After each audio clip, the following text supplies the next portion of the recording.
As senhoras e os senhores estão aí cedendo seus direitos de imagem, tá certo? De gravação. Pessoal, vamos começar então. Essa nossa aula de hoje, nós vamos falar um pouquinho, né? Abri a página errada. Nessa aula de hoje, então, a gente vai dar continuidade basicamente àquilo que a gente viu na aula passada, tá certo? Na aula passada, antes do feriado, a gente começou a estudar um pouquinho de pessoa natural, tá certo? Das pessoas naturais. Então, a gente estudou e tentou entender um pouquinho de como é que esse contexto, como é que isso se dá dentro do Código Civil. Então, o que seria uma pessoa natural, diferentemente de uma pessoa jurídica, quais são os direitos dessa pessoa natural e obviamente, nós vimos as diferenciações entre o que seria um totalmente incapaz, tá certo, pessoal? E o que seria um relativamente incapaz. Quando é que se atinge a maioridade?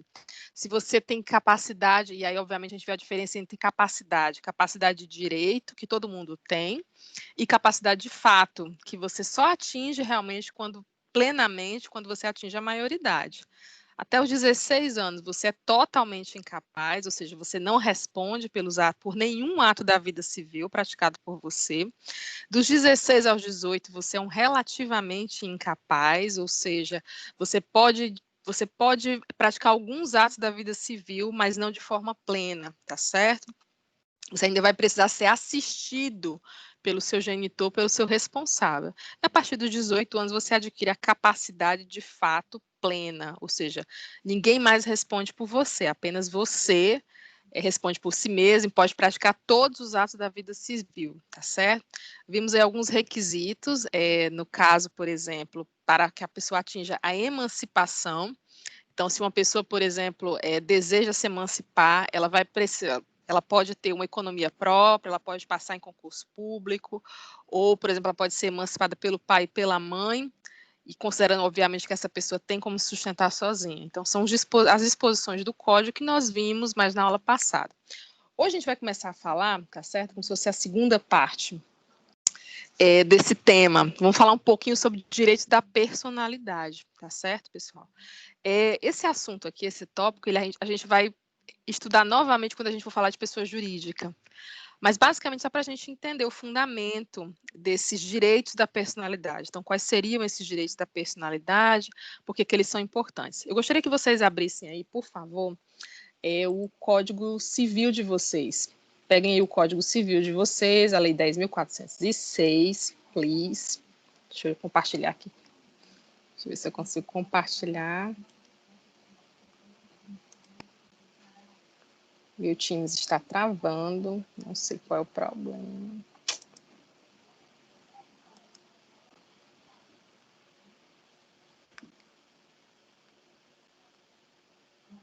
Oh, Jesus, não faça isso. Vamos lá, filho.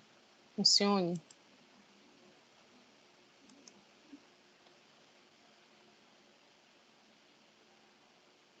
Nossa, não quer compartilhar, pessoal. Vou ter que continuar aqui. Tem no AVA? Tem, eu acabei de postar aqui no Teams, no AVA ainda não.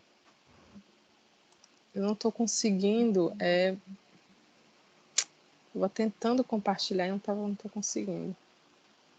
Gente, peraí só um minutinho que o Teams travou aqui. O mesmo problema agora pela manhã, ele travou aqui. Estou tentando compartilhar e não estou conseguindo. Nossa. Eu fui dar uma aula pela manhã, ele também estava travando um pouco. Espero realmente que não dê nenhum problema aqui, porque aí é demais, né? Também é demais. Nossa, de manhã foi uma... Vocês vão conseguir ver a minha tela. Não está compartilhando, eu estou vendo aqui pelo celular. Não está aparecendo ainda. Ver se vai aparecer agora. Pronto, acho que apareceu para vocês. Aí eu abri aqui o Código Civil, tá certo? Abram aí o Código Civil, por favor, a partir aí do artigo 11 do Código Civil, tá certo? Vamos falar um pouquinho sobre os direitos da personalidade, tá certo? Gente, esses direitos da personalidade, o Código Civil, ele fala deles de uma maneira geral, como se assim, eu presumisse que você já soubesse quais são os direitos da personalidade. Então, quando a gente fala, por exemplo, dos direitos inerentes a pessoa, tá certo? Pessoa natural ou pessoa jurídica, vamos falar de pessoa jurídica na próxima aula. Mas a gente está falando basicamente de alguns direitos que só pertencem a ela e não tem como pertencer a mais ninguém. Então, quando eu falo, por exemplo, do direito à vida, é um direito também inerente à personalidade. Você só vai ter personalidade se você tiver vida. No momento em que você morre, tá certo, pessoal? Obviamente aí não vai ter como você exercer esses direitos. Existem os direitos de proteção, por exemplo, da honra. A honra também é um direito da personalidade. O seu direito à imagem também é um direito da personalidade. Tudo isso é inerente à pessoa. É uma pessoa que tem a honra, é uma pessoa que tem uma imagem a zelar, é uma pessoa que tem uma reputação a zelar. Então, é necessário que haja aí essa figura do direito civil, essa figura pessoa, tá certo? Que possa exercer, que tenha esses direitos e possa exercê-los. E, obviamente, exercer tudo aquilo que for necessário para proteger esses direitos, especialmente no quesito proteger a honra, proteger a imagem, proteger a reputação, a sua vida privada, a sua intimidade, entre outras coisas, tá bom? Então, as previsões aqui, daqui a pouco a gente volta aqui para o Código Civil, tá bom? Porque tudo que ele coloca aqui, de alguma maneira, é como se ele já presumisse que você soubesse quais são esses direitos, tá bom? Então, vamos falar basicamente deles aqui, vou voltar aqui para o código. Aliás, vou voltar aqui para os meus slides. Eu gostaria que vocês pegassem aí, se você não pegou ainda, pega o Código Civil, tá bom? O time está bem lento, pessoal, não sei o que está acontecendo. Vamos lá. Uma coisa que eu gostaria, se bem que nós fizemos isso numa aula retrasada, aquela questão de separar vocês em grupo, eu vou tentar fazer a mesma coisa hoje. Aí eu estava participando de uma reunião de trabalho com o Zoom, e o Zoom você consegue fazer isso de uma maneira super rápida, você consegue quebrar a turma em grupos assim de uma maneira super rápida. E aí nessa reunião a gente estava trabalhando, era um grupo de 20 pessoas, a gente trabalha nos casos, então você separa rapidamente ali 4 grupos, 5 pessoas de uma maneira muito rápida. Eu queria que o Teams tivesse essa mesma ferramenta, mas infelizmente não tem. Reclamações que a gente faz para a Microsoft, né? Vou ver se a Microsoft nos escuta. Vamos lá. Pronto, acho que compartilhou agora. Tá compartilhando muito devagar. Então, vamos lá. Eu quero começar, então, pessoal, com uma pergunta para vocês. Trazer um caso aqui para vocês, tá bom? Que vai trazer diversas ramificações. Mas eu queria que vocês pensassem a respeito desse caso. Imagina que você é proprietário de uma loja, tá certo? De uma loja de roupas no centro da cidade. E numa manhã de sábado, você percebeu que tinha uma senhora furtando 2 camisetas, tá bom? Então, você é dono da loja, você percebeu que tinha essa senhora lá furtando essas 2 camisetas. Ao ser repreendida, essa senhora saiu correndo pela loja e fugiu com as peças furtadas. Alguns dias depois, você assistiu uma reportagem na televisão sobre esse tipo de furto, com a veiculação do vídeo feito pelo sistema de segurança da sua loja. Então, utilizaram ali o sistema de segurança da sua loja, tá bom? Publicaram a imagem para tentar localizar essa pessoa, tá bom? E você percebeu que essa senhora que estava furtando era sua vizinha. E aí, nesse caso, tá bom? Refletindo sobre o constrangimento, né? Você está ali vendo vendo as imagens da sua vizinha sendo expostas pela televisão. Obviamente, você sente uma espécie de medo, talvez, você possa sentir um certo medo de sofrer um processo. Refletindo sobre o constrangimento que se criou entre a vizinha e os demais moradores do prédio, responda: você entende que a divulgação do vídeo fere o direito de imagem da sua vizinha? O que é que vocês acham? Fere ou não fere? Professora, Sério? nesse caso não, porque é autorizado o necessário para a administração da justiça ou de ordem pública. O Eduardo já deu aqui a parte. Mas o que vocês acham? Dá para alegar? Saiu pegando logo, foi o artigo, né, Eduardo? Sim. Falando sobre isso hoje. Pronto. Então, nesse caso, a pessoa não pode cobrar o direito de imagem dela, porque para restabelecer a ordem pública, nesse caso, pode ser usado sim a imagem da pessoa, mesmo sem autorização dela. É uma questão bastante controversa, tá certo, pessoal? Especialmente em termos de direitos de imagem. Eu até postei para vocês um vídeo aqui no Teams, eu acho que no AVA também, a questão do direito ao esquecimento. O que se vê muitas vezes, especialmente no caso de pessoas que praticam crimes, é que muitas vezes, sei lá, 15 anos depois, 30 anos depois, uma agência de TV vai lá e faz faz uma espécie assim, 30 anos do crime tal. E aí vai vasculhar a vida daquela pessoa, vai atrás de onde aquela pessoa estava, onde é que ela está morando, e de repente a pessoa que está ali tentando reconstruir a vida, já pagou pelo crime, está tentando reconstruir a própria vida, se vê de repente numa situação constrangedora. Essa questão em si foi muito controversa durante um período, mas se entende plenamente hoje, tá certo? Especialmente com o Código Civil de 2002, que o direito de imagem da pessoa ele deve ser mantido, sim. Obviamente, os direitos da personalidade eles são absolutos, como a gente vai ver mais adiante, tá certo? Eles têm uma cadeia ali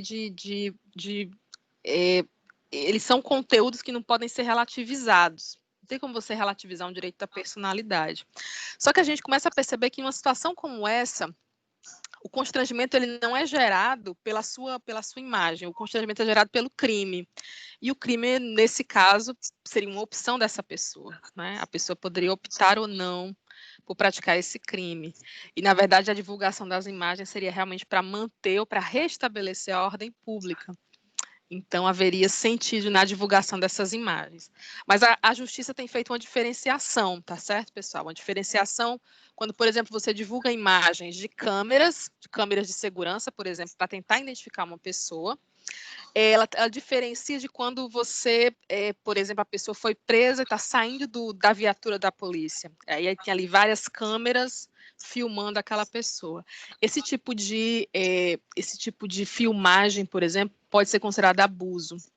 Então, realmente, a pessoa está ali violando o direito de imagem daquela pessoa, né? Porque foi presa que essa pessoa não teria direito à sua imagem, né? Ela não é obrigada a dar entrevista, ela não é obrigada a falar, ela não é obrigada a permitir ser gravada, tá certo, pessoal? Então, haveria duas diferenciações em relação a isso. Pode perguntar. Isso é recente agora, né? Com a lei lá do pacote anticrime, né? Que entrou essa lei agora que não pode divulgar a imagem da pessoa por causa do direito de imagem. A ideia é essa questão do direito de imagem, pessoal, ela está ficando cada vez mais, é uma área do direito fantástica. A área do direito da personalidade é uma área fantástica do direito para você trabalhar. Especialmente com essa questão de lives em Instagram. Então, a live fica ali disponibilizada durante muito tempo, tá certo? Ou então, vídeos. Hoje em dia, todo mundo faz vídeo pelo Facebook, pelo YouTube, e de repente a pessoa está no meio da rua, vê um acidente de carro, ela já começa a gravar, isso vai bombar as views do meu canal no YouTube, e ela grava e posta. Só que aquelas pessoas que aparecem no vídeo, todas elas têm um direito de imagem. E a pergunta que se faz é, essas pessoas cederam o seu direito de imagem, tá certo? Para que aquele vídeo fosse gravado. Então, você vê aos montes, especialmente no Instagram, páginas assim hoje em dia todo mundo é meio repórter, né? Páginas assim de cotidiano. Então, a pessoa vai lá e grava vídeos no meio da rua. E acaba expondo pessoas que não necessariamente deram ali o aval para que tivessem a sua imagem exposta. Isso é muito sério, tá certo? Isso é passível de processo. Pode perguntar. Até mesmo as nossas aulas, né? A questão das nossas aulas gravadas. Exato, sim. É uma questão muito séria, é até uma questão controversa para nós professores. Então, a gente fica muito na dúvida, a gente manda ou não o aluno ligar a câmera? Eu, particularmente, como advogada, eu não acho coerente você mandar, por exemplo, que o aluno grave, o aluno abra a câmera, tá certo?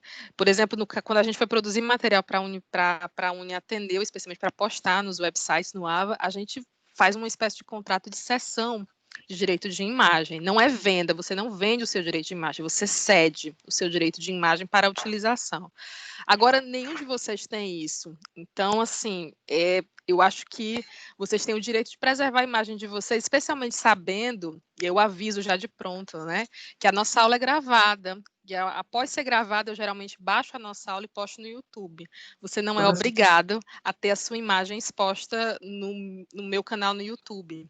Mas chega, professora, não haveria essa obrigatoriedade, né? Ela chega uma mensagem para a gente também avisando que vai gravar e que a nossa imagem vai ficar exposta. A pessoa, exato, quando lê isso, ela abre a câmera se quiser, né? Senão a pessoa sabe. Exato. Então, assim, mas ela eu acho que. Consciente. Exato. O importante é que você Ela tá esteja omitindo, consciente, ou ela- seja, você não é obrigado, por exemplo, a mostrar o seu rosto. Eu acho que pedir além disso seria realmente ferir talvez o direito de imagem, especialmente sabendo que posteriormente a aula seria gravada e vai ser postada numa plataforma de grande publicidade, como é o YouTube. Então, eu acho muito incoerente, eu não concordo muito com isso, especialmente como advogada. Eu acho que o direito de imagem das pessoas tem sofrido tem sofrido muitos ataques. E às vezes as pessoas não têm muita noção, especialmente pessoas mais simples, mais pobres, de que existe um direito de imagem, de que a vida delas não precisa ser exposta dessa maneira, né? Existe uma necessidade assim de uma busca desenfreada por likes, por exposição, vamos fazer crescer o canal, e você vê a vida de pessoas sendo expostas sem que essas pessoas ganhem nada com isso, apenas para realmente dar mais likes ou mais views para uma determinada pessoa. Isso não faz o menor sentido, realmente, né, pessoal? Eu trabalhei com uma área, seção de direitos autorais, mas era seção de direitos autorais para escritores. Então, na época, por exemplo, eu fazia os contratos, eu revisava os contratos de cessão de direitos autorais. Então, a pessoa não vende o seu direito, a sua publicação.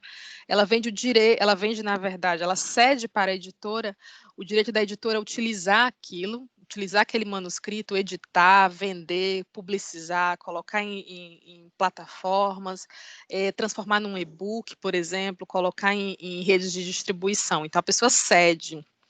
Mas é necessário que haja um contrato para isso, tá certo? Isso é muito sério, é propriedade intelectual.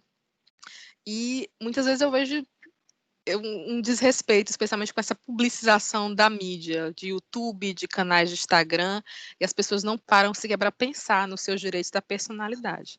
Você não precisa fazer isso, né? Não é obrigado a fazer isso. Gente, então quais seriam esses direitos, né? Eles basicamente aí se relacionam à pessoa humana, tá bom? Ou seja, na sua personalidade. Naquilo que é. Vocês lembram quando a gente conversou um pouquinho sobre Hegel, de que a sua personalidade, aquilo que você tem, não é exatamente aquilo que você é, né? A gente falou disso lá em Filosofia do Direito. E quando se fala, por exemplo, dos direitos da personalidade, é uma coisa que você possui, é inerente à sua pessoa, dentro do direito a gente entende realmente como é algo que você não consegue dissociar da pessoa, é o que pertence a ela unicamente a ela, tá certo?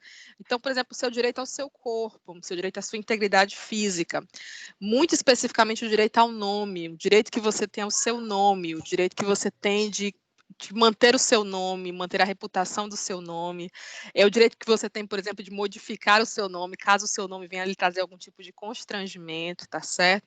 O seu direito à imagem, o seu direito à sua intimidade, à sua honra, à sua aparência e quaisquer outros direitos que se relacionam a esses aspectos. Eu queria abrir com vocês aqui, se você tiver com o Vademecum fica mais fácil. Se você não tiver, você pode abrir a Constituição Federal de 88, tá certo? Na Constituição Federal de 88, artigo 5º, abram aí artigo 5º da Constituição Federal de 88, deixa eu ver se eu consigo compartilhar. Muito lento aqui o Teams, mas vai dar certo. Vamos lá, vai dar certo. Deixa eu ver, pronto. Enquanto isso, vocês vão abrir a Constituição no artigo 5º, tá bom? A Constituição ela levou tão a sério essa questão dos direitos da personalidade que a Constituição, no artigo 5º, ela dedica vários incisos à proteção desses direitos. Então, é uma coisa muito séria, por exemplo, a questão da garantia do seu direito à intimidade, do seu direito à vida privada, do seu direito à vida. Tudo isso são garantias constitucionais. Especialmente o direito à honra, o direito à sua imagem, o direito à sua reputação, tá certo, pessoal? Coisa no direito que a gente sempre diz. Todo mundo tem direito ao seu bom nome. Então, todo mundo tem direito a uma boa reputação, tá bom? Isso é muito sério, especialmente quando a gente pensa no crime de difamação, tá certo? Injúria, calúnia e difamação, tá previsto lá no artigo 138 do Código Penal, acho que é isso, não estou me lembrando agora. Esse artigo, por exemplo, ele prevê esses 3 crimes, tá certo? No caso da difamação, você espalhar uma coisa que pode até ser verdadeira em relação àquela pessoa, mas não é da sua conta. Então, se não é da sua conta, você não deveria estar espalhando, porque a pessoa tem direito à intimidade e à vida privada dela. Então, isso é muito sério. Doutora, a difamação não aceita prova verdade? Como, desculpa? Difamação não aceitaria uma prova verdade? No caso, o problema não é o crime em si, não é se a pessoa praticou, se aquilo ali é verdade ou não. A questão não é essa. A questão é que você não tem o direito de falar de invadir a vida privada de uma pessoa. Então, eu sei que é bastante controverso, sabe, professora? Mas se aquilo que a pessoa fez é de fato verdade, por que a pessoa não pode falar? Porque não é da conta dela. A grande verdade é essa. Artigo 139 do Código Penal, a difamação. Obrigada, perfeito, é isso mesmo. Artigo 139 do Código Penal. Pronto. Tomaram. Pessoal, até anotem aí para vocês darem uma olhadinha, por favor, tá certo? Que eu acho que vai linkar exatamente para algumas outras legislações. No meu Código da Saraiva aparece até a Lei Carolina Dickmann, tá certo? Nós estudamos isso agora, recente, no Perfeito. o Código Penal, professor Afonso. Perfeito. O Afonso é ótimo. Pronto, perfeito. É isso mesmo, tá certo? Então, a questão no crime em si não é a questão se é verdadeiro ou não, é a questão realmente da difamação em si. Eu acho uma coisa muito engraçada, é muito cultural nosso, né? A gente gosta de falar da vida das pessoas, é uma coisa muito cultural, né? Eu achava muito engraçado, porque uma coisa você percebe, por exemplo, na Europa, nos Estados Unidos, as pessoas elas não têm muito essa coisa. Então, você começa a falar. Se você pegar para um americano e disser assim, eu vou para a Lua, ele não vai dizer, nossa, você está louco. Ele vai dizer assim, nossa, como é que você vai? A pergunta geralmente é essa. Gente, abram aí no artigo 5º da Constituição. Vocês vão ver aqui no artigo 5º da Constituição, tá certo? Que é onde nós temos as garantias e os direitos fundamentais. O artigo 5º já diz o seguinte, todos são iguais perante a lei, sem distinção de qualquer natureza, garantindo aos brasileiros e aos estrangeiros nesse país a inviolabilidade do direito à vida. O direito à vida é um direito personalíssimo. A liberdade, a igualdade, a segurança e a propriedade, tá certo? E aí, mais abaixo, pessoal, vamos lá embaixo aqui, por favor. O inciso 4º, por exemplo, ele fala, é livre a manifestação do pensamento, sendo vedado o anonimato. Uma dica que eu dou para vocês é leiam esse artigo 5º e decorem, tá certo? Porque esse artigo 5º realmente acho que é o fundamento, hoje em dia é o fundamento de tudo. Toda petição você pode embasar com base a partir do artigo 5º. É livre a manifestação do pensamento sendo vedado o anonimato. Você tem todo o direito de manifestar aquilo que você pensa, tá certo? Veda-se, proíbe-se o anonimato. Em regra, isso. O anonimato ele é entendido, por exemplo, no Brasil, quando é necessário o sigilo da fonte, tá bom? Então, é possível o anonimato. É assegurado o direito de resposta proporcional ao agravo, além da indenização por dano material, moral ou à imagem. Vejam que interessante, porque um inciso ao longo do outro. Nossa. É livre a manifestação do pensamento, mas também é assegurado o direito de resposta. Então, você pode dizer o que você quiser, mas é assegurado o direito de resposta. Então, você pode falar o que você quiser, mas a pessoa tem direito a responder aquilo que você está dizendo. E, obviamente, ainda vai caber a indenização por dano material, moral ou à imagem. Se aquilo que você disse, você deve se responsabilizar pelo que você disse, causar um dano material, moral ou à imagem daquela pessoa, esse dano precisa ser reparado. E é reparado no âmbito do direito civil. Tá certo, pessoal? É exatamente aqui, com base nos direitos da personalidade, que eu vou ingressar com ações de reparação, para realmente reparar os danos causados à imagem de uma pessoa. Andra, e aí a Constituição, pode perguntar. Andra, é porque eu não entendi aí o 4º. É livre a manifestação do pensamento, essa parte sendo vedado o anonimato. Certo, sendo proibido o anonimato, tá certo? A ideia é realmente de você manifestar o seu pensamento e você não se expor. Você não dizer realmente ao que veio, quem é de fato você. Há uma grande controvérsia nesse sentido, exatamente em relação à liberdade de pensamento, a liberdade realmente de expressão, de você poder... Desculpa. Peraí, eu não entendi o que foi que falou. É a Hélida. Quando a pessoa se utiliza de um perfil falso no Facebook para denegrir a imagem de alguém, é isso que ele se refere a isso, ao anonimato? Ela está se mantendo anônima. Eu poderia considerar sim, com certeza, sendo vedado o anonimato. O que eu acho que é o problema, Hélida, tá certo? E aqui é o problema realmente, não é da Constituição, é realmente da legislação infraconstitucional, que é exatamente de determinar o que é anonimato para permitir a reparação. Então, quando você manifesta seu pensamento, mas você não dá sua cara a tapa, você não diz realmente quem é você, isso poderia ser configurado como anonimato. Então, quando se fala, por exemplo, da questão do Marco Civil da Internet de 2016, a questão da divulgação de mídias, tudo isso, de certa forma, eu acredito que nasceu muito também com a extinção da lei de imprensa, que precisava ser extinta, mas o fato é que hoje em dia todo mundo se considera jornalista, o que não é ruim, porque é importante que a informação, eu não sou contra a divulgação da informação, a informação precisa ser divulgada, tá certo? E quanto mais pessoas se sentirem hábeis para falar, melhor para o país, mais democrático é esse país, com toda certeza. E agora, essa questão da peneira de notícias falsas, da peneira de saber se uma informação, da checagem de uma informação verdadeira, ou isso que realmente é problemático. E eu acho que não é uma questão simplesmente do Brasil, é uma questão que atingiu o mundo inteiro. E hoje ninguém sabe muito bem como resolver. Porque se você instituir uma pessoa para checar as notícias, você pode instituir de alguma maneira uma espécie de censura. Então, aquela pessoa que vai checar as notícias, se ela tiver algum determinado perfil ideológico político, essa pessoa pode tender a considerar falsas todas as notícias que não sejam vamos dizer assim, boas para o seu perfil, ou considerar verdadeiras apenas aqueles perfis, ou apenas aquelas notícias que de alguma maneira agradem ao seu partido ou ao seu perfil ideológico político. Então é muito complicado. Ao mesmo tempo, eu acredito, né, que eu sou totalmente a favor da liberdade, pessoal. Eu falo sempre muito isso quando eu estava quando eu dava essa disciplina, eu dava uma disciplina de direitos e garantias fundamentais em outro curso. Eu sempre digo que eu sou o artigo 5º, inciso 2. Ninguém é obrigado a nada, senão em virtude de lei. Ou seja, você não é obrigado a fazer nada, a não ser que exista uma lei. Então, isso é muito sério, porque eu acho que a saída para toda a sociedade democrática é sempre a preservação da liberdade. No momento em que você preserva a liberdade das pessoas, por mais que seja um período de controvérsia, de confusão, de bagunça, inevitavelmente, se a liberdade das pessoas é preservada, a sociedade e a democracia são preservadas também. No momento em que você, de alguma maneira, cerceia a liberdade das pessoas, as experiências históricas são muito tristes nesse sentido, porque de alguma forma a democracia acabou por sucumbir. Então é muito complexo isso. Acho que depois do direito à vida, com certeza o direito à liberdade é um dos mais importantes. É o mais importante. Eu queria que vocês fossem aqui para o inciso 9º, tá certo? Que diz o seguinte: é livre a expressão da atividade intelectual, artística, científica de comunicação, independentemente de censura ou licença.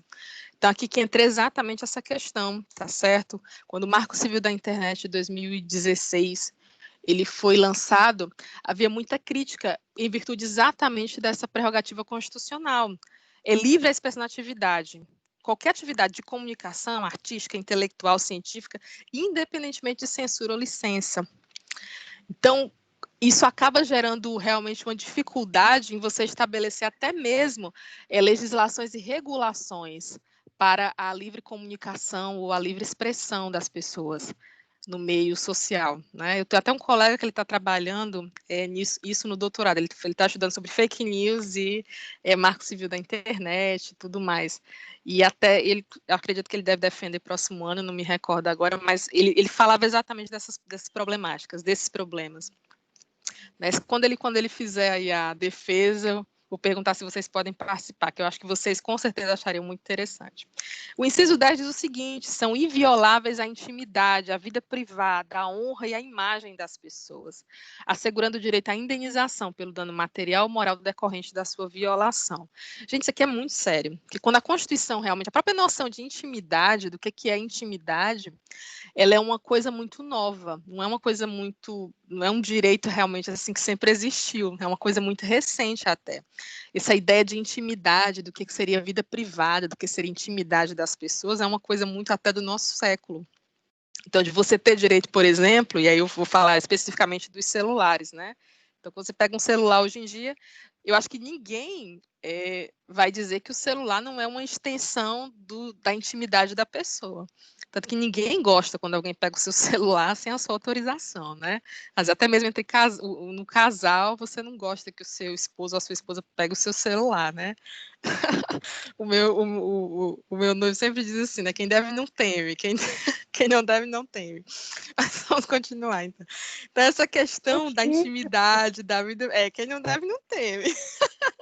Da intimidade, da vida privada, da honra, mas não é a questão de temer ou não temer para o direito, é a questão de você ter o direito à sua vida privada, você ter o direito realmente aos seus espaços de intimidade, isso é muito importante, tá certo?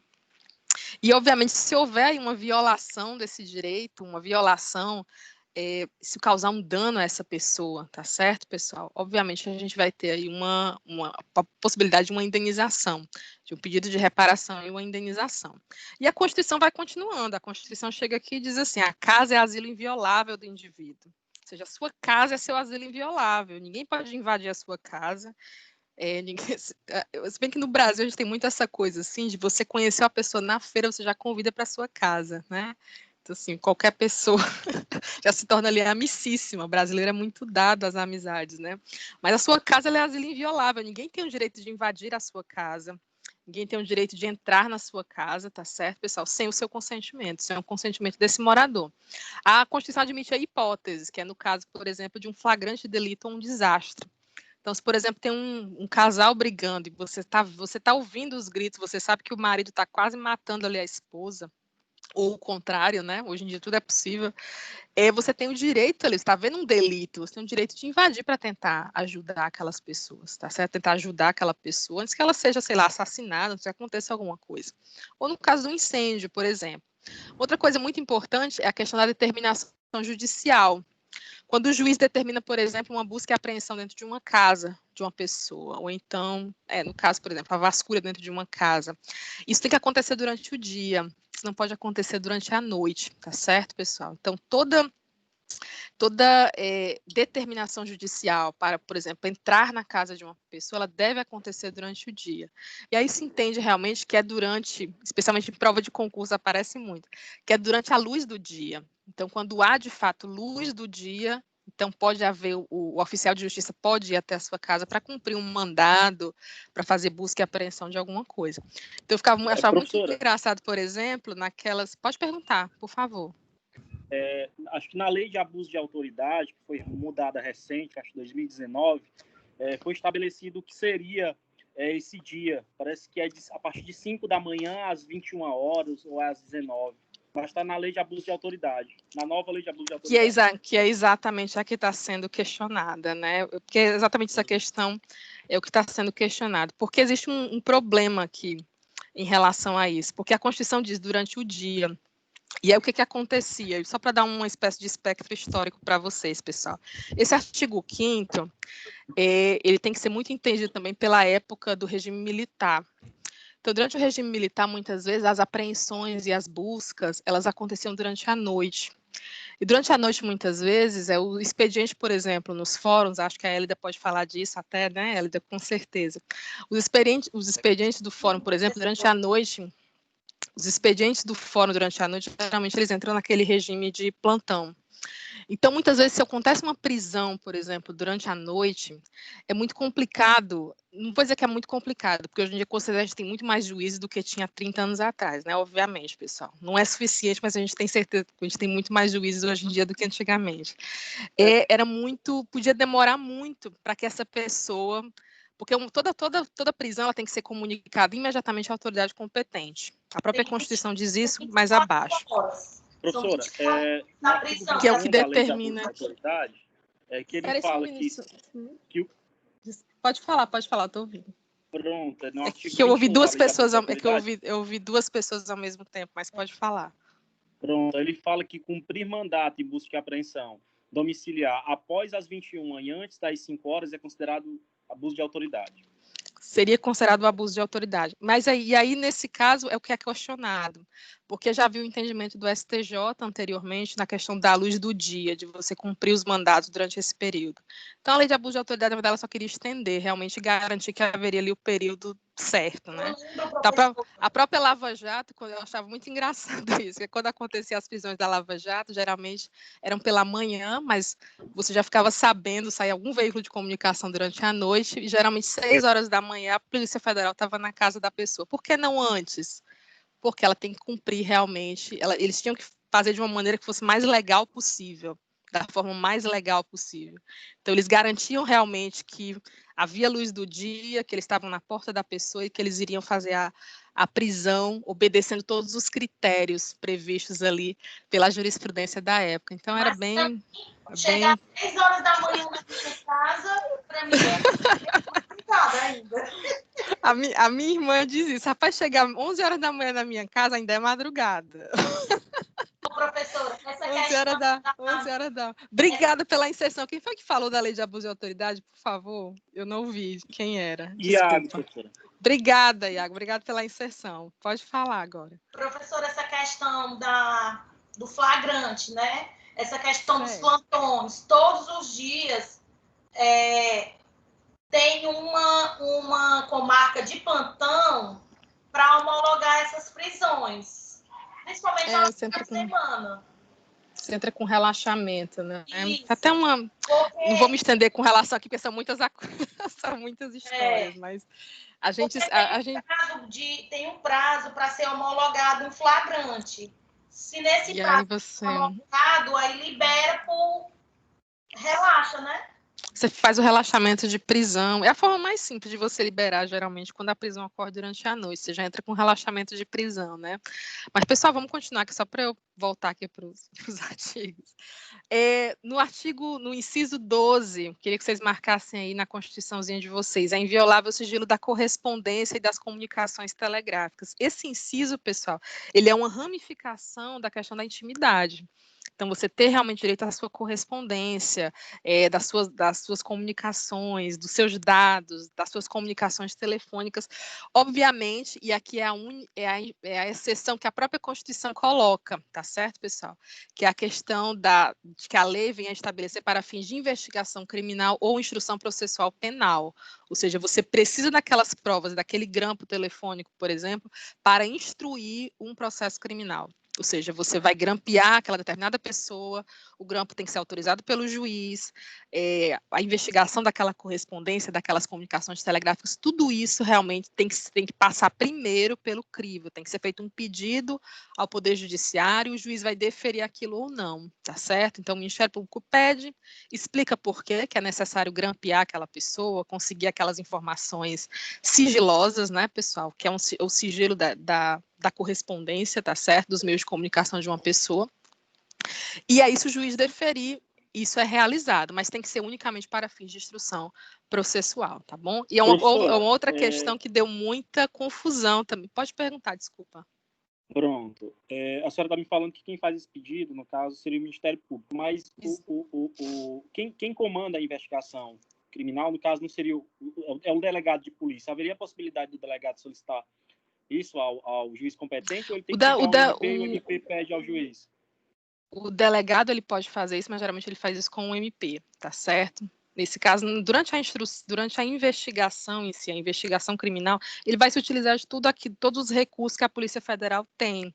Ele pode conseguir aquelas informações. Então, por exemplo, ele não acessa, por exemplo, conversas em si, mas ele tem acesso, por exemplo, à manipulação de dados. Então, por exemplo, ele sabe que um determinado número foi discado diversas vezes. A Polícia Federal tem acesso a esses dados, mas ele não tem acesso às conversas. Realmente, essa questão do sigilo da informação precisa realmente passar pelo juiz. O juiz vai conceder ou não.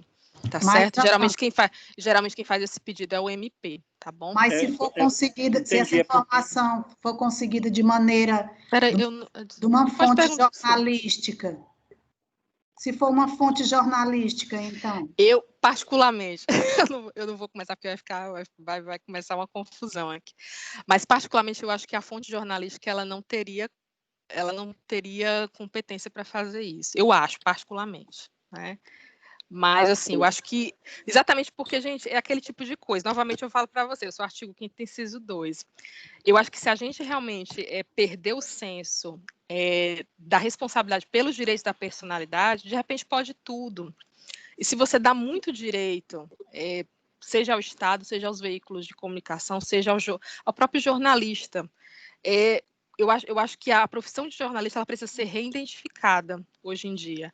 Depois que a lei de imprensa ela evaporou, e tinha que evaporar mesmo, porque ela era completamente sem sentido, a profissão de jornalista hoje ela passa por uma crise. O que é o jornalismo? O que é a fonte jornalística? Tá certo? A Constituição garante aqui, vocês podem ver aqui, inclusive, no artigo 14, no inciso 14 do artigo 5º, é assegurado a todos o acesso à informação e resguardado o sigilo da fonte quando necessário ao exercício profissional. Então, o jornalista vai lá e consegue uma informação e publica essa informação. Então, quando ele publica essa informação, o impacto que essa informação pode ter, por exemplo, sobre uma instrução criminal, sobre uma investigação criminal, pode ser muito grande. E o interesse público e o interesse da sociedade é muito controverso. E aí eu sempre volto para aquela questão. Eu acho que a gente tem que jogar com as regras limpas, jogar um jogo limpo, sempre. Porque senão a gente realmente pode cair em uma situação de acivilização, ou seja, um processo anterior à civilização. E aí realmente você vai chegar... Desculpa, pode perguntar. Você vai chegar realmente em nada, né? Até teve um caso que numa diligência, acho que foi não sei se foi o Moro, foi algum juiz liberou uma parte de uma escuta que estava uma conversa daquele jornalista Reinaldo Azevedo com a irmã do Aécio Neves. E aí, nessa conversa divulgada, liberada, não havia sequer indícios de nenhum crime. Eu acredito e vejo que ali foi uma real violação de um direito, de um sigilo, além do sigilo da fonte que foi divulgado, que o sigilo da fonte do Reinaldo Azevedo seria a irmã do Aécio Neves, e ainda quebrou totalmente o sigilo profissional dele.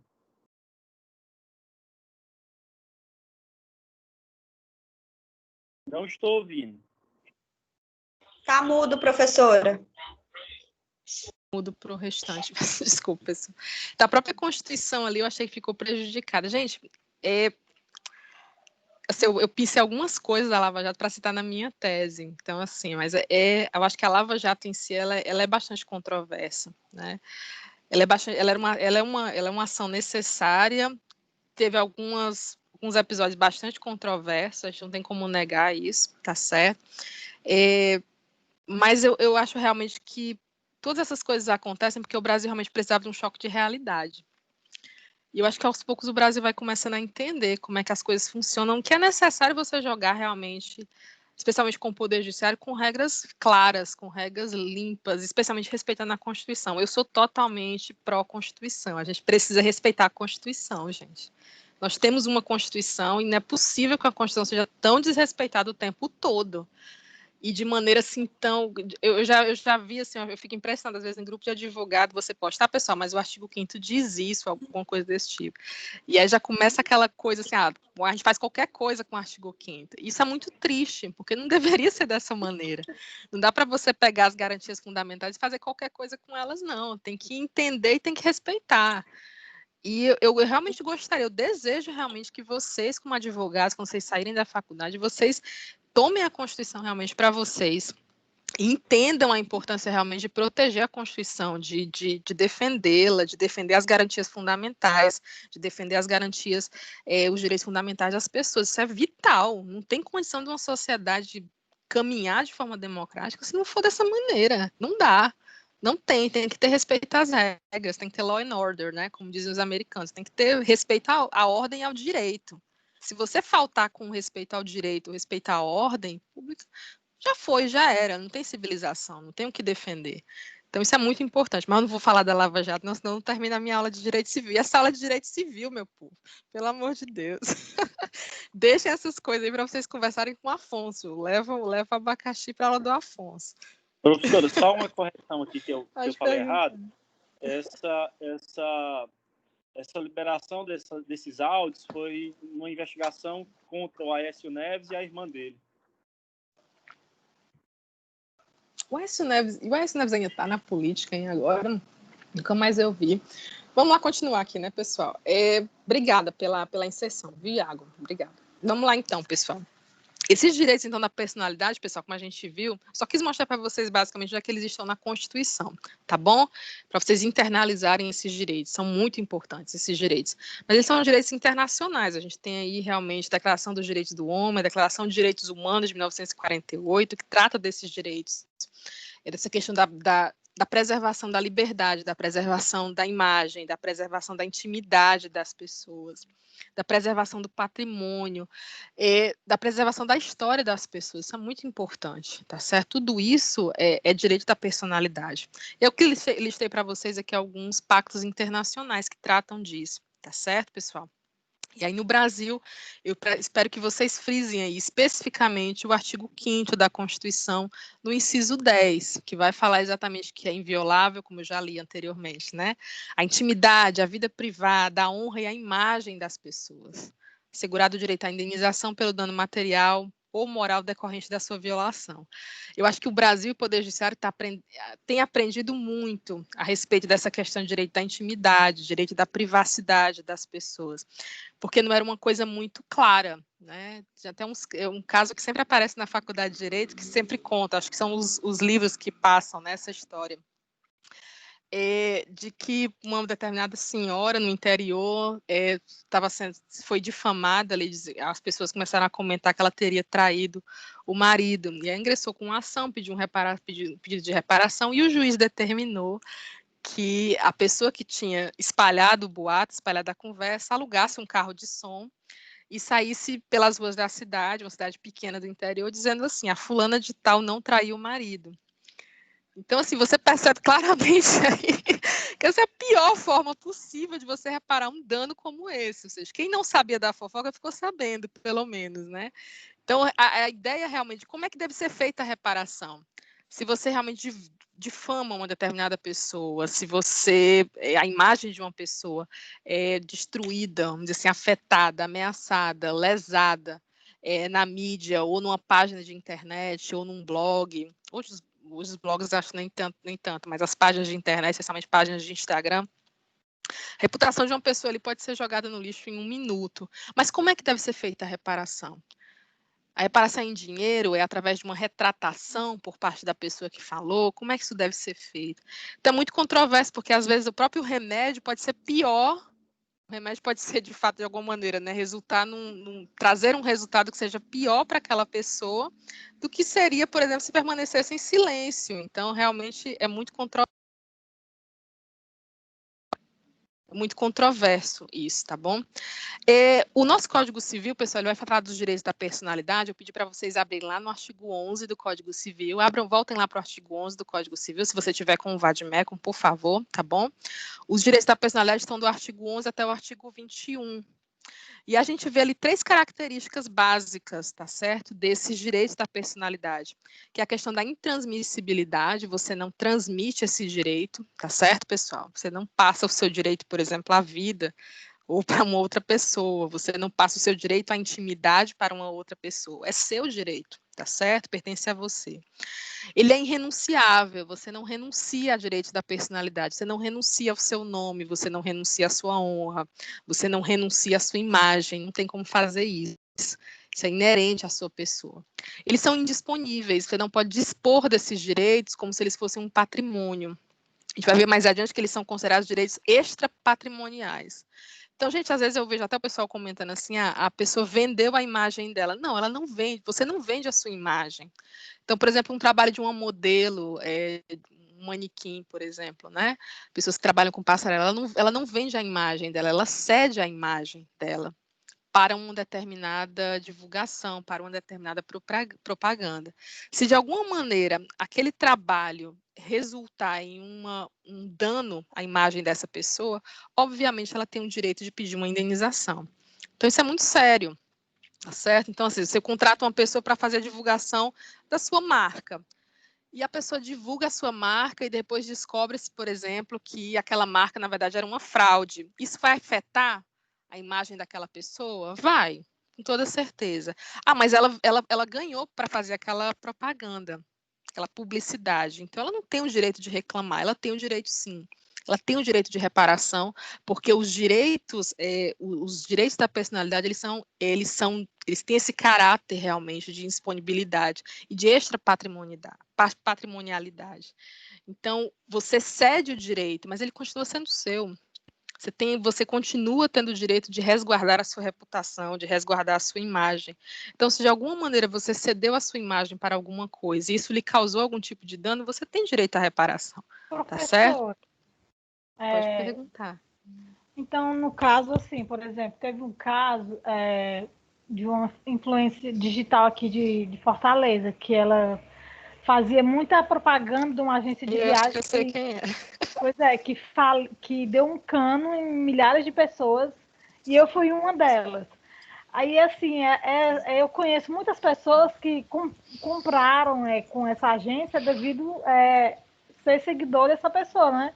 De ver a imagem dessa pessoa. Da pessoa, quer dizer que essa pessoa poderia, porque as pessoas depois estavam indo lá no Instagram dela e estavam dizendo algumas coisas com ela, né?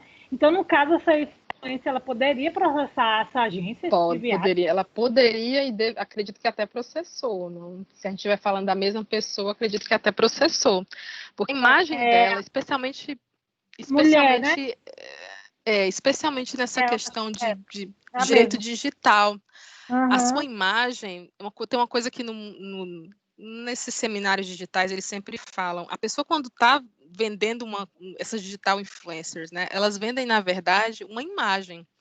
Então, por exemplo, uma digital influencer fitness. Marca, então, né? se a sua imagem, de alguma maneira, foi abalada, realmente foi abalada ali toda a estrutura do seu trabalho. Então, ela tem o direito, sim, de entrar com a indenização e dizer, olha, eu fui enganada, a minha imagem foi abalada porque essa empresa realmente não cumpriu com seus compromissos, e aí as pessoas, veja aí o que aconteceu com a minha reputação. É possível, sim, sem nenhum problema, viu? Acredito que até ingressou. Se a gente vai falando da mesma pessoa, acho que ingressou, sim. Eu acho que provavelmente. Ingressou também. Porque a imagem fica associada da pessoa, né? Querendo ou não. Fica associado, né? Então, a celebridade, né? Exato. A minha mãe minha mãe tinha visto uma live de algum cantor, e não me lembro quem foi, que aí o cantor aparece, acho que é cozinhando com um determinado arroz, uma coisa assim. E a minha mãe foi procurar no supermercado para ver se tinha aquele arroz, mas não tinha, né? Acho que é um arroz comum lá no sul do país, alguma coisa do tipo. Então você percebe realmente o impacto dessas ações e como a imagem daquela pessoa ela gera uma influência, né? Então, obviamente, se aquela marca causa um dano à reputação dessa pessoa, é o direito personalíssimo dela de proteger isso, tá certo? De proteger a imagem dela. Eu tô lembrando da Karina Bach, que ela ganhava recebíveis, né? De uma determinada pessoa que fazia bolsas lindas de maternidade. E a pessoa, eu vi no Balanço Brasil, e a pessoa, ela causou dano a várias mães, né? Aí a Karina, imediatamente, ela tirou a imagem dela, as lives, os stories, tudo que ela fazia a essa marca. Imediatamente ela tirou. Porque ela não pegou bem para ela, porque no caso, ela pela banda do Sudeste, São Paulo, essa pessoa ela deu balão, deu golpe em várias grávidas, né? E a Karine, ela como tem muitos seguidores, né? Ela acabava recebendo, não sei se ela ganhava dinheiro ou ela só recebia de aquelas balas de mas ainda assim causou um dano à reputação dela, né? Causou um dano. Então ela tem todo o direito de ingressar com a ação, com toda certeza, tem todo o direito de ingressar com a ação e pedir a reparação do dano causado à sua imagem, à sua honra, né? As pessoas, se acontece alguma coisa assim, as pessoas já vão na honra daquele artista, daquele digital influencer, coisa desse tipo, né? Mas mesmo aqui no caso do Ceará, o pessoal estava cobrando a influencer as passagens, né? O pacote de viagens. Eu acho que eu me lembro da empresa e me lembro da influencer também. Acho que ela ingressou com a ação, sim. Pessoal, a gente é JPL, Olha aí, tá vendo? Já tá aqui divulgando o nome. Estamos ferindo aqui o direito de imagem da empresa, pessoal. Vamos lá, continua. Vamos continuar aqui.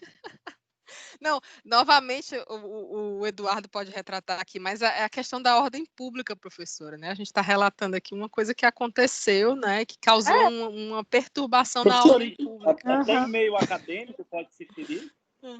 Pode, com certeza. Uma coisa que o artigo 5º diz, eu não vou voltar aqui porque vai demorar demais a janela do Teams. Uma coisa que o artigo 5º diz, realmente, fica muito claro, nenhuma lesão ameaça ao direito será afastada do Poder Judiciário. Se alguém, de alguma maneira, me chamaram de feio, posso ingressar com a ação? Pode. Vai ficar no pedido da bagatela, provavelmente. Mas eu tenho o direito de ingressar com a ação. É seu direito de acesso à justiça. Não gostei, não sou feia, me chamaram de feio. Então, de alguma maneira, isso afetou a minha reputação, a minha imagem. Você tem o direito, tá certo? O que a gente não deve questionar é o acesso à justiça. Se vai ganhar ou não, certamente, provavelmente não, né? Porque é uma besteira, é uma bagatela. Mas a questão é que o seu acesso à justiça tem que ser garantido. Você tem que ter o direito de procurar a justiça. É isso que a Constituição tenta garantir ao máximo, tá certo? Pessoal, pode perguntar. Desculpa. Mas a minha irmã, ela tem um pequeno defeito na perna, sabe? Aí, alguns anos atrás, assim, que a gente não tinha nem conhecimento de nada, nem internet, nem nada, a nossa ex-vizinha, que não mora mais aqui, ela vivia, quando ela passava, ela ficava chamando ela de aleijada, essas coisas assim. Sério? Sério. Olha, eu tenho uma, quer dizer, é uma boa notícia, mas assim, os direitos da personalidade, eles são imprescritíveis, ou seja, se uma pessoa se sentiu de alguma maneira afetada na sua personalidade, ela ainda poderia ingressar com a ação, se encontrar a mulher, o endereço dela. Ela não mora mais aqui e tal, acho que ela até é gaga. Aí tanto ela, aí a minha irmã fez um BO e aí ela parou. Nossa, fez um BO, fez um BO para parar com isso, meu Deus. O que uma pessoa dessa ganha fazendo esse tipo de coisa? E o pior, no colégio eu via muito os colegas que tinham algum defeito físico sofrerem esse tipo de coisa também. Muitas vezes apoiaram até dos pais, porque naquele tempo, né, no meu tempo, né, que é 10 anos, 11 anos que eu estava no 2º grau, não tinha assim, esse conhecimento todo hoje da internet, não tinha esses recursos todos que hoje chama-se de bullying, né? Então, eu via muitos colegas sofrerem esse tipo de pressão, de saírem até do colégio. Nossa, meu Deus do céu. Eu acho que tem alguém para perguntar. Pode perguntar. Eu quero fazer uma pergunta. Professora, voltando aqui ao assunto da aula, como você disse, chamar alguém de feio também é artigo 140 do Código Penal. Você está ali ofendendo a pessoa, né, pessoal? Tendo a dignidade ou o decoro. Você está ali ofendendo a pobre da pessoa, né, pessoal? Exatamente. Tadinho. Artigo 140 do Código Penal. Obrigada pela inserção. Uma coisa que eu acho engraçada, no início do curso, todo mundo se apaixona por direito penal, viu, pessoal? Todo mundo se apaixona por direito penal. Mas no final a gente casa mesmo com civil, viu? Só mais uma coisinha aqui, só para ajudar, sobre aquele que um rapaz falou, né, da lei de abuso de autoridade. Eu estou com ela na mão aqui. A lei é número 13.869. No artigo 18. Não. Artigo 21. Artigo 22. Estou ouvindo o cachorro. Artigo 22, parágrafo 1º, inciso 3º. Perfeito. Mandado de busca e apreensão domiciliar após 21 horas ou antes das 5 horas. Perfeito. Pronto, obrigada, Eduardo. Obrigada, Eduardo. Obrigada. Pessoal, vamos lá, então. A doutrina ainda enumera outras características, tá certo? Desses direitos da personalidade. Então, por exemplo, eles são inatos, você nasce com esses direitos, tá certo? Eles pertencem a você. Eles são vitalícios, tá certo? Você tem esses direitos até a sua morte. Professora, questão de inatos. Pode falando, eu estou só aqui silenciar aqui, deixa eu ver. Pode perguntar, tranquilo. Quanto ele fala inato, ele está querendo se referir à nacionalidade? Não, inato é no sentido de você nascer com ele, tá certo? Você nasce de nascimento, ou seja, é o que com o qual você nasce, é inerente à pessoa. No caso, a gente vai ver, por exemplo, a pessoa natural é muito fácil da gente visualizar. Na próxima aula a gente vai falar sobre pessoa jurídica. Então, no caso, a pessoa jurídica, quando ela nasce, tá certo? E no caso, contrato de criação aí da pessoa, de constituição da pessoa jurídica, é como se fosse o nascimento dela. Ela passa a ter todos esses direitos de personalidade. Então, ela passa a ter direito à sua imagem, à sua honra, à proteção do seu bom nome. Tudo isso passa a fazer parte também desse espectro de direito da personalidade, tá certo? No sentido de você nascer com... No sentido de você nascer com isso. Mas isso se refere ao brasileiro ou ao, por exemplo, um estrangeiro que nasce no Brasil? Artigo 5º, artigo 5º, cabeça. Todos os direitos, especialmente aqueles previstos ali no artigo 5º, são garantidos aos estrangeiros e brasileiros residentes no país. Especialmente também porque o Brasil, como eu coloquei anteriormente, o Brasil pactua alguns pactos internacionais.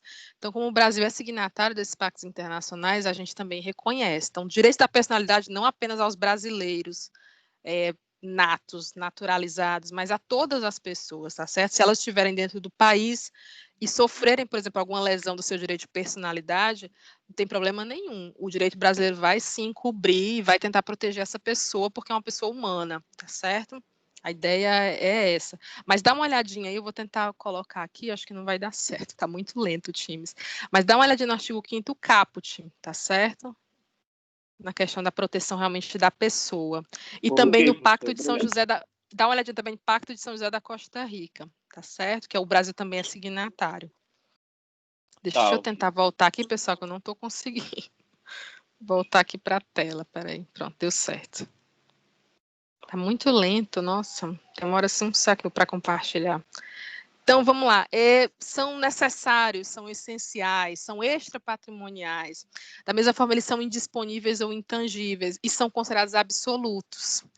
Essa característica de ser absoluto em si, ela é uma bastante controversa hoje em dia.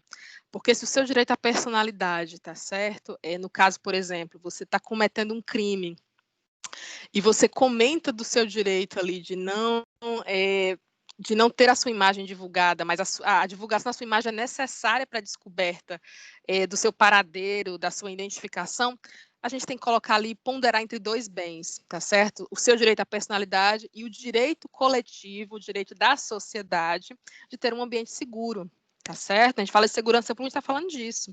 É o direito de todo mundo de viver em um ambiente seguro.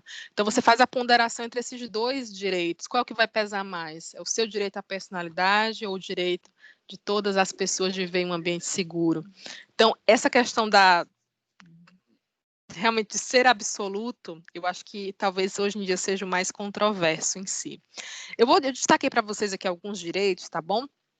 Por exemplo, um direito da personalidade pessoal, o direito ao nome. Todo indivíduo tem direito a um nome, você tem direito de receber um nome, você tem direito de usar o seu nome, ninguém tem o direito de usar o seu nome sem a sua autorização, você tem o direito de ter uma assinatura própria, dessa assinatura assegurar para as pessoas realmente a sua concordância, a sua anuência em contratos. Então, a gente não pensa muito nisso, né? Mas quando vocês, por exemplo, foram fazer a inscrição na Ateneu e fizeram a matrícula, vocês assinaram um contrato. Assinaram esse contrato, não sei se digitalmente, não sei se ali mesmo é através da caneta com tablet ou manualmente, realmente com a caneta. Quando você assina, você está utilizando ali o seu nome, você está colocando o seu nome, tá certo, pessoal? E essa é uma garantia sua. A sua assinatura é uma coisa personalíssima, é algo seu. A sua rubrica, por exemplo, né, o que você faz ali para demarcar que foi realmente você que assinou. Isso é um direito seu, um direito de personalidade seu. Então, daí que vem, por exemplo, a proteção a esse bem, vem, por exemplo, os crimes de falsidade ideológica, produção de documentos falsos, por exemplo, ou então a produção de uma assinatura falsa, uma pessoa que pratica uma assinatura falsa. Qual é o bem jurídico que está sendo protegido? É o direito da personalidade da pessoa ao seu nome. Então, você não tem o direito de assinar de forma falsa em nome de uma outra pessoa, porque aquela pessoa tem direito ao seu próprio nome, e o nome é uma marca desse ser humano. É um direito intransmissível, vitalício e indisponível. Acho que a melhor explicar essa ideia realmente de ser algo intransmissível, algo que pertence a você, não tem como você transmitir para alguém. Você não pode chegar num hospital e dizer assim, eu quero doar os meus 2 rins, porque você vai morrer. Você não pode dizer assim, eu quero doar o meu cérebro, eu quero doar o meu coração. Você vai morrer, você não tem como fazer isso, tá certo? Não dá para você dispor disso. Não dá para você renunciar ao seu direito à vida, não dá para você transferir o seu direito à vida. E aí, exatamente o fundamento desse direito à personalidade, que alguns crimes se destacam, aí, por exemplo, o crime de eutanásia, ou seja, de você realmente agir de forma ativa para matar uma pessoa, tá certo? Que não quer mais viver, não importa se essa pessoa está doente ou não. Mas, gente, existe uma diferenciação, tá certo? Existe a eutanásia, vocês vão estudar direitinho aí, acho que não sei se é nesse semestre já com o Afonso, direito à vida, o 121, não sei se é na segunda etapa. E a ortotanásia. Então, por exemplo, imagina que a pessoa está passando por uma doença. Então, ela está... E realmente, assim, isso é muito comum no câncer, né? Quando a pessoa entra na fase da metástase do câncer, já não tem muito o que fazer. Os próprios médicos dizem isso. É muito triste, porque geralmente a pessoa sofre bastante. E o tratamento, na verdade, é só para manter, para tentar esticar um pouquinho a existência, porque, infelizmente, a pessoa pode perguntar, vai falecer. No início, a senhora falou sobre essa personalidade. Eu até coloquei aqui na observação que a senhora falou que o direito da personalidade ela é absoluta. Eu não sei se tá... não sei se... Gente, eu escutei direitinho, mas eu acho que cortou aqui a última parte. Tô ouvindo, pode falar. Pronto, no início, a senhora falou sobre a personalidade, certo? E aí a senhora falou que a personalidade... ela é um direito, o direito da personalidade, ele é um direito absoluto, é isso? Certo.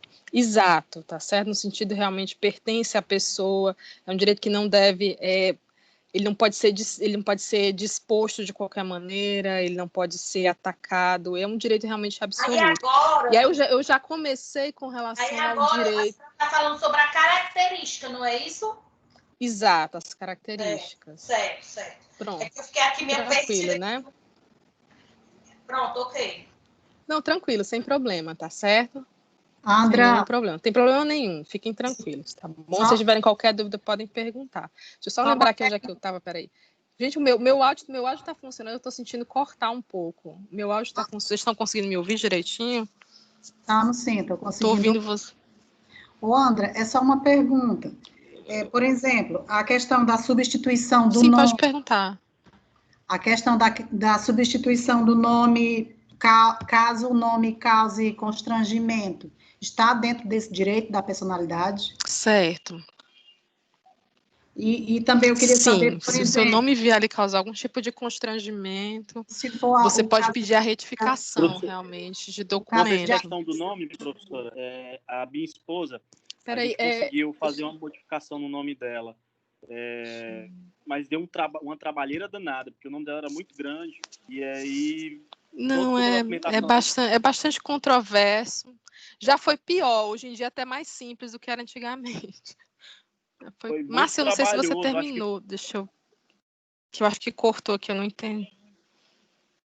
Não, em relação a isso também, assim, por exemplo, no caso, não tem aquele grupo que faz a transição de sexo, né? Se também entrar aí o nome social. Certo, pronto. A gente tem um nome social, então a gente tem a legislação relativa ao nome social, então a pessoa ter o direito de utilizar um nome social, inclusive até mesmo quando houve a aprovação em si, já apareceu até mesmo nos sistemas da Uniateneu, a possibilidade de você inserir um nome social para aquela pessoa. Então, se a pessoa, o documento em si dela não consta o nome, ela não fez a mudança de nome, não fez a retificação de nome, ela pode ter um nome social, não tem problema nenhum. Você insere, você pode tratar essa pessoa pelo nome social dela. Isso tem a ver também com o direito da personalidade, tá certo, pessoal? Respeito ao direito da personalidade, você tem direito de ser chamado do jeito que você quiser, tá certo? Então, decorrer exatamente desse direito, exatamente isso, Márcia. Eu acho que foi o Iago que perguntou. No caso da ação de retificação de documento, porque esse é o caminho, de fato, que você vai precisar retificar aquele documento, fazer a modificação do nome dessa pessoa, você vai ter que demonstrar para o juiz que isso é importante, tá certo? Porque, gente, se fosse uma coisa muito simples, a pessoa cometia um crime, mudava de nome e conseguia outros documentos, era muito fácil. Então, é uma certa, eles colocam uma certa dificuldade, mas já foi pior, viu? Hoje em dia é até mais simples. Mas mudar nome, não. E os juízes conseguem fazer essa coisa da retificação de uma maneira muito mais aberta hoje em dia. Porque antigamente havia muito esse pensamento assim, não, a gente tem que tentar dificultar porque é até difícil você fazer a checagem da documentação de uma pessoa em qualquer local. Hoje em dia não é mais fácil. Pelos próprios meios eletrônicos você consegue fazer a checagem, a identificação de uma pessoa. Então, acho que acelerou um pouquinho o processo. Olha, professora, nesses 15 anos que eu estou ali no fórum, só vi uma ação de retificação de nome. Uma. Porque geralmente, eu acho que a ação já meio que nasce natimorta. Eu acompanhei uma ação que a moça, na verdade, ela queria, tipo assim, na certidão de batismo, ela foi batizada com um nome, mas aí na certidão de nascimento, o pai foi lá e registrou com outro nome. E aí ela não gostava desse nome, a mãe dela não gostava desse nome, alguma coisa desse tipo, e aquilo meio cresceu na cabeça da pessoa. Então, essa ação, por exemplo, a pessoa tinha todos os documentos, até passaporte ela tinha com o nome que estava no registro de nascimento, né? E então isso vai provocar uma modificação assim, imensa na vida daquela pessoa, entendeu? Nas documentações, imagina o certificado de ensino médio, o certificado de cursos que aquela pessoa fez, imagina o diploma de uma faculdade, ela vai ter que ser modificada, porque é necessária a averbação. Então, você causa realmente assim, uma modificação extrema na vida de uma pessoa, né? Eu já vi também um caso de uma criança, que eu não sei nem como foi que o cartório registrou o nome daquela criança dessa maneira, mas era como se a mãe tivesse colocado o nome da criança e o nome tinha fezes no meio. Então, isso gerava muito, parecia uma coisa realmente de propósito. Então, a criança sofria muito constrangimento, especialmente na escola. E a professora, eu me lembro dessa ação porque eu tinha uma aluna que trabalhava no conselho tutelar. E aí, essa aluna procurou a Defensoria Pública, eles ingressaram com a ação, essa professora procurou o Conselho Tutelar, a Defensoria Pública, e o nome da criança foi retificado, uma criança de 12 anos, e eu me lembro do nome que a criança escolheu, foi o nome da professora que havia orientado, né? Então, às vezes, pessoal, a pessoa só precisa de ajuda, né, para conseguir fazer essa modificação. No meu caso, quando a gente casou, o Pode nome da minha falar, esposa tô são ouvindo. 9 nomes, né? Quando 9? Por que casou, isso? Aí tu ia colocar o teu nome ainda. Ela ainda ia pegar o teu nome. Nossa. Aí o rapaz, ia ficar 10 nomes. Era uma Leopoldina. Nossa Senhora, a mulher do Dom Pedro. Aliene Gabriela Lima de Rodrigues Nascimento Xavier Vieira de Queiroz Lima. Misericórdia. Aí o cartório se negou a colocar meu nome. Porque realmente, nossa, não tinha nem espaço, né? Aí colocar o nome no registro de casamento. O cartório disse, meu filho, vocês Essa estão foi ficando doidos, não tem mais engraçada. como colocar isso, não.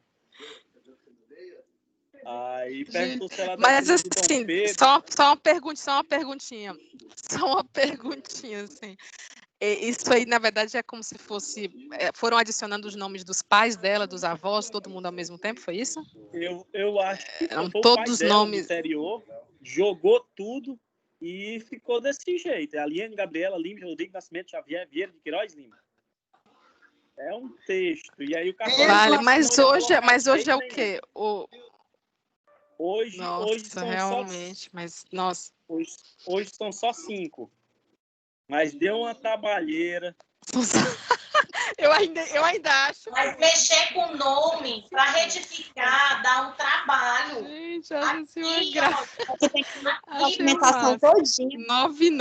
9 nomes é muita coisa, gente. Tadinha da sua esposa, Iago. Pelo amor de Deus. Nós tivemos muito trabalho. Tadinha, viu? Ela aprendeu a escrever o nome quase no ensino médio.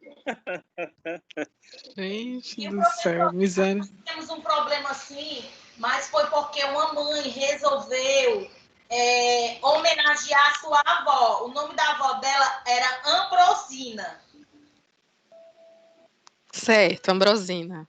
Aí, essa moça entrou com ação no fórum, aí foi a professora, foi a diretora, foi o conselho tutelar, tudo foi ser testemunho dela, que ela sofria bullying desde a infância e tal.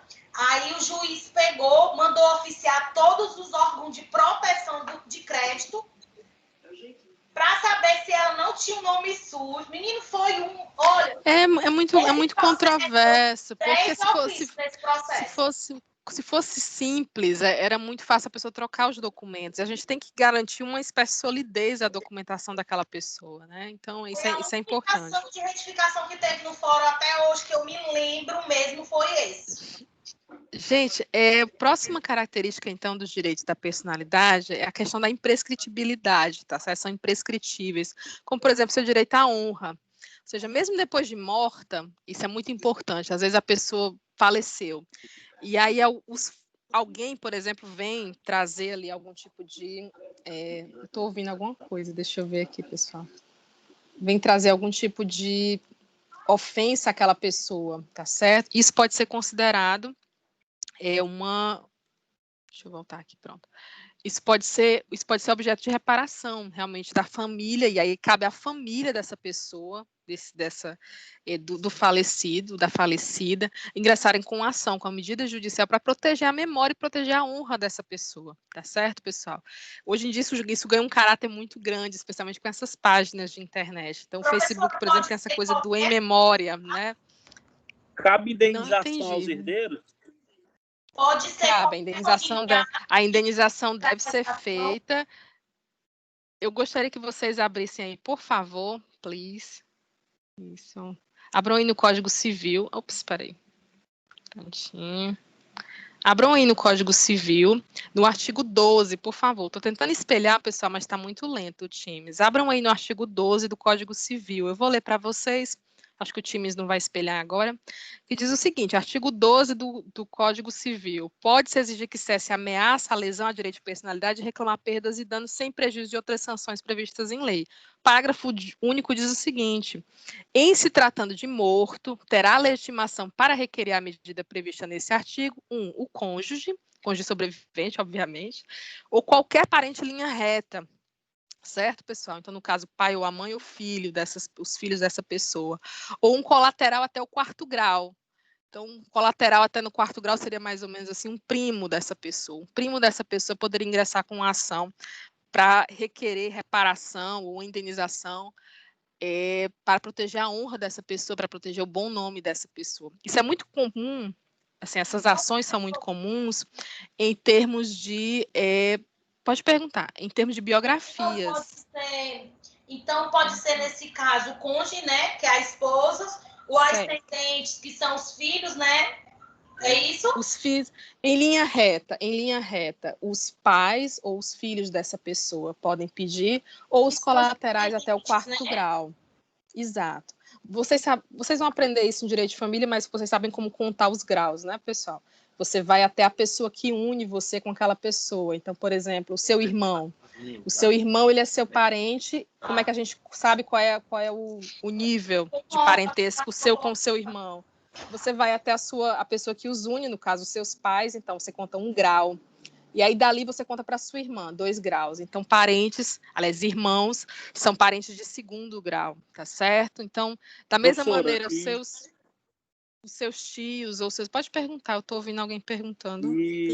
Professora, e se obter, no caso, uma indenização? Essa indenização, ela entra como se fosse uma herança repartida para todos os filhos, todas as pessoas ela entra realmente para proteção da imagem dessa pessoa. Então, no caso, geralmente, o que o juiz determina é que haja retratação. Eu posso dar o exemplo das biografias, que geralmente são feitas após a morte daquela pessoa, e de alguma maneira pode gerar um dano à sua honra, né? Então, eu me lembro de uma biografia, no caso de um cantor, nossa, não vou me lembrar o nome desse cantor, da velha guarda, não, jovem guarda. Velha guarda é ótimo. Não vou me lembrar agora, mas nossa, como é o nome daquela música? Acho que é Fernando Mendes, não me lembro o nome da música. Eu sei que uma biografia foi feita a respeito, não tenho certeza, pessoal, mas eu posso checar, né? Foi feita a respeito desse senhor, e, obviamente, Eu não acredito que tenha causado tanto impacto, mas foi uma biografia que de alguma maneira manchou a honra dessa pessoa, desse já falecido. Já é falecido, obviamente. A família ingressou com a ação e o dinheiro realmente, a reparação, que nem era tão alta, né? Ela foi utilizada exatamente para promover ainda mais a obra daquela pessoa. Então, a ideia era realmente promover os discos, as músicas dessa pessoa, né, fazer relançamentos, coisas desse tipo. Então, geralmente, a determinação do juiz, tá certo? É no sentido realmente de promover a obra daquela pessoa, promover, de fato, a honra, a retratação e facilitar. Se a pessoa não era, por exemplo, um artista, aí, nesse caso, realmente, os herdeiros os herdeiros, as pessoas que de alguma maneira ali vão manter a propriedade intelectual dessa pessoa após a morte dela, tá certo? Essas pessoas vão decidir realmente como é que vai ser feita a repartição desse valor, tá bom? Mas no caso, por exemplo, desses artistas, geralmente o juiz determina a promoção da própria obra dessa pessoa, tá certo? Respeito à própria obra. Acho que um outro exemplo também é um exemplo do Carlos Drummond de Andrade, o poeta. O Carlos Drummond de Andrade, ele chegou... Ele foi casado durante muito tempo, mas ele teve um amante, se eu não me engano. Pelo menos a ideia da biografia era essa. Só que Carlos Drummond de Andrade foi um autor aliás, foi um poeta muito famoso no Brasil, extremamente famoso. Quem é que não conhece Carlos Drummond de Andrade, né? E então, de alguma maneira, algumas notícias, algumas publicidades, algumas notícias, especialmente em jornais especializados, em revistas especializadas em literatura, a família considerou, especialmente a esposa dele sobrevivente, considerou que aquilo dali poderia ser uma espécie de atentado ou invasão do direito à privacidade, à intimidade daquela pessoa, até porque o poeta era muito reservado. Então, uma outra hipótese que eu também lembro. Aí, no caso, é permitido, sim, pelo artigo 12, parágrafo único do Código Civil, o pedido de reparação. E aí, realmente, a pessoa que ingressa com a ação é quem vai receber a indenização. E pode ser que o juiz determine como é que esse dinheiro vai ser, para o que esse dinheiro será destinado, tá certo? Só quando deixa eu ver se passou aqui, pessoal. O próximo, ele é um direito essencial, tá bom? Acho que eu dei até um exemplo para vocês na aula passada a respeito dos alimentos gravídicos, ou seja, quando a mulher ela está grávida, tá bom? Ela precisa realmente daquela pensão alimentícia, mas ela não, o vínculo de paternidade não está claro ainda, porque a criança ainda está na barriga da mãe, né? Obviamente. Mas nesse caso é possível que se peça os alimentos gravídicos, não tem problema nenhum, tá bom? E aí, nesse caso, deixa eu só... Estou ouvindo aqui algum barulho. Alguém está querendo perguntar alguma coisa? Estou ouvindo algum barulho. Oi, professora, eu estou querendo... Ops, espera aí. Oh, não.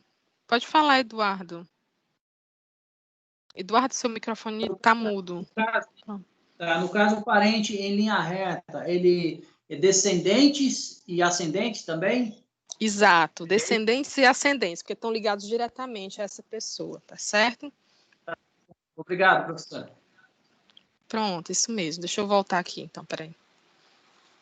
Grazie. Pronto, vamos voltar aqui. Bem lento, nossa. O direito aos alimentos, então, direito essencial, e aí, no caso, você pode pedir antes mesmo do nascimento dessa criança, tá bom? Como os alimentos gravídicos, a gente viu, inclusive, na aula passada, tá certo? Este é patrimonial, ou seja, você não, como eles são disponíveis, você não pode dispor...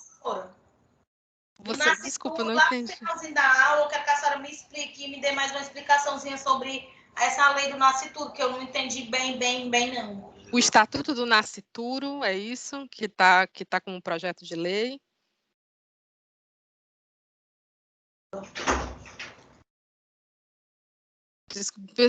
Desculpa, eu não estou ouvindo. Vou continuar aqui, peraí. Então, sobre essa questão do nascituro. Tá certo, tranquilo, sem problema nenhum. Então, no caso, este é patrimonial, porque a legislação em si, a gente tem o artigo, obviamente, o artigo 2º do próprio Código Civil, e existe um projeto de lei, que é o Estatuto do Nascituro, tá certo? Que ainda está em discussão na Câmara dos Deputados, não tenho certeza. Que tem que passar pela Comissão de Constituição e Justiça, porque envolve direitos e garantias fundamentais. Mas acho que se for sobre isso, no caso... Vamos lá, então. Extrapatrimonial, pessoal, tá certo? Os direitos da personalidade, como eu falei para vocês, você não vende, você não dispõe deles, você cede, tá certo? Mas eles continuam sendo seus. Não tem como você vender. Vou colocar um preço aqui na minha integridade física, no meu corpo. Isso não existe. Tá certo, pessoal? A doação de órgãos ela é permitida no Brasil, como todo mundo sabe, mas não é permitida a venda de partes do seu corpo. Então, não é permitido você vender, por exemplo, tá certo, pessoal? Um rim ou vender, sei lá, seu coração ou coisa desse tipo. Não, tá certo? Esses acordos são todos escusos, são acordos criminosos. Uma ação muito interessante, que eu acho que eu nem peguei para vocês a ementa, mas era, por exemplo, alguns programas de TV que tinham uma espécie de quadro. E nesse quadro, se a pessoa perdesse uma aposta, ela era obrigada a fazer uma tatuagem. A tatuagem, de alguma maneira, ela danifica a integridade física da pessoa. Então, ela, de alguma maneira, ela vai num direito personalíssimo, que é o seu direito à integridade física. E aí, esse programa realmente é de televisão, não me lembro qual era a TV, mas não era das grandes. Esse programa de televisão ele sofreu ali realmente um pedido de explicação por parte do Ministério Público, porque você está afetando, você está colocando em xeque um direito personalíssimo das pessoas, que é o direito à integridade física. Uma pessoa não pode apostar, assim, a sua integridade física. Certo, pessoal? Tem que ser uma decisão dela. Se ela quiser fazer a tatuagem, ela vai fazer, ela tem o direito de dispor, tá certo? Da sua integridade, mas ela não pode entregar isso para alguém ou até mesmo apostar isso num quadro como esse, tá bom? Só para vocês terem uma ideia mais ou menos como é que isso funciona, tá bom? Eu queria que vocês fossem agora, acho que vai dar tempo, né? Nossa, são 8h32, não sei se vai dar tempo, não, porque aí vai ficar muita coisa, né? Mas vamos lá, eu acho que dá certo. Vou deixar vocês 20 minutinhos aí. Eu coloquei vocês nos grupos, vocês devem lembrar, tá certo? Provavelmente. Eu coloquei lá nos grupos de vocês uma questão que eu queria que vocês discutissem entre vocês, tá bom? E a gente viesse aqui realmente só ver a resposta, tá bom? Então, se não for, acho que não vai pegar muito tempo. Eu vou chamar vocês em cada um dos grupos, não precisa sair dessa chamada, tá certo, pessoal? Em cada um dos grupos, vocês só vão lá ver a questão e discutir. Eu acho que não vai... Já são 8h32, realmente eu tinha programado 8 horas, porque aí daria mais rápido, né, para a gente conseguir fazer isso, sem pressa e sem problema. Eu vou trazer aqui as questões, que eu acho que fica até melhor, e a gente discute aqui todo mundo junto, acho que é melhor, tá certo? Porque senão realmente vai tomar muito tempo. Eu tenho que eu chame todos vocês em cada um dos grupos, vai ser meio complicado. Deixa eu abrir aqui, então. Pegar essa daqui. This is the first question. Deixa eu ver se ela vai abrir.